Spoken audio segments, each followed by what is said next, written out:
पाठ 2। बकरी 2 गांव खा गई। The goat ate up 2 villages। पठन से पूर्व, बिफोर रीडिंग, हमारे आसपास कुछ ऐसे लोग भी होते हैं जो इतने सीधे व सरल होते हैं कि वे कई बार जब अपनी भावनाओं को अभिव्यक्त करते हैं तो उनका तरीका हमें हंसने पर विवश कर देता है।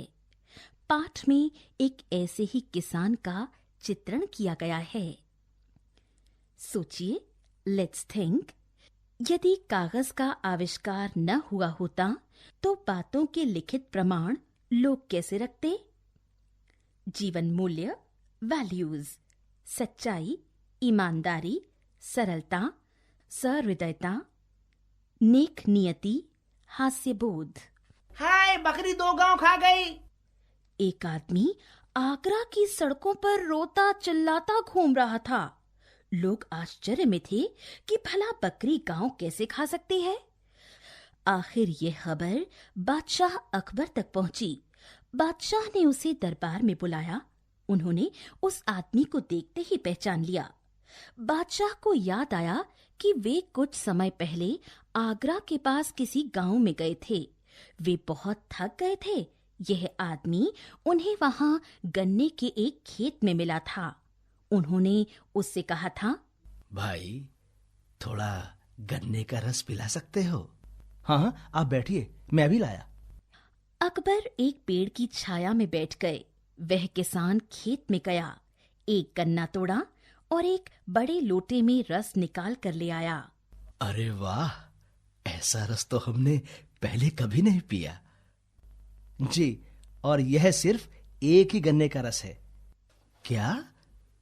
एक गन्ने में इतना सारा रस? अकबर को आश्चर्य हुआ। मैं बिल्कुल सच कह रहा हूं हुजूर। कमाल की बात है।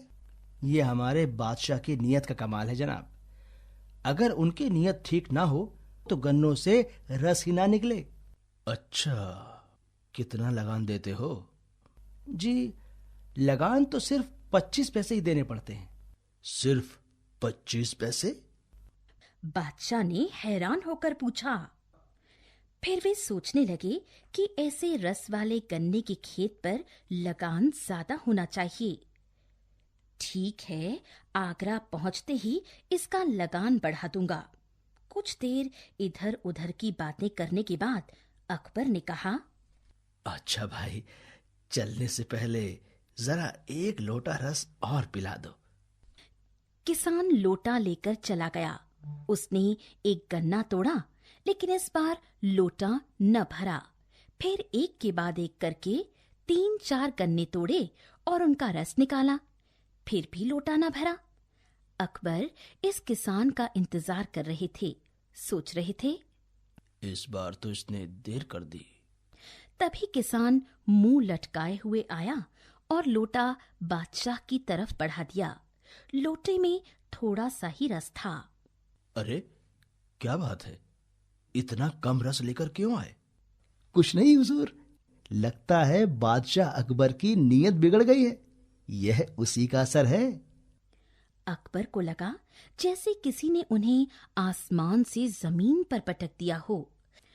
आदमी की नीयत में फर्क आने से क्या पेड़ पौधों पर भी असर पड़ता है? उन्हें लगा जैसे वह मामूली किसान एक बादशाह को इंसानियत का पाठ पढ़ा रहा है।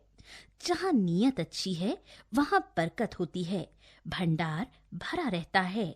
लालच और छोटापन आदमी को कभी सुखी नहीं बनाते। अकबर ने कहा, भाई, तुम जानते हो मैं कौन हूं? किसान संशय पूर्वक बादशाह की ओर देखने लगा। मैं बादशाह अकबर हूं। किसान ने घबराकर पूछा, मैंने कोई गलत बात तो नहीं कह दी? नहीं, तुमने मुझे वह बात सिखाई है जो बड़े बड़े विद्वान गुरु भी अपने शासकों को नहीं सिखा पाते। आज से तुम्हारे खेत का लगान बिल्कुल माफ किया। इस बार लोटा भरकर रस ले आओ। किसान फिर से खेत में गया। इस बार फिर से एक ही गन्ने के रस से लोटा भर गया। वह खुश होकर दौड़ा आया। उसने लोटा आगे बढ़ा दिया। अकबर ने रस पिया, फिर पीपल का एक पत्ता उठाकर बोले, हम इस पर तुम्हें 2 गांव देने का हुक्म लिख रहे हैं। कल आगरा आना और पक्का कागज लिखवा लेना। तुम्हारे खाने पीने का इंतजाम इन गांवों की आमदनी से हो जाएगा। किसान ने पीपल का पत्ता रख दिया। अकबर चले गए। किसान काम में लग गया। कुछ देर बाद वह पत्ते की बात ही भूल गया। किसान की बकरी आई और उस पत्ते को खा गई। जब किसान को उस पत्ते की याद आई तो उसने देखा कि पत्ता तो अपनी जगह पर नहीं है।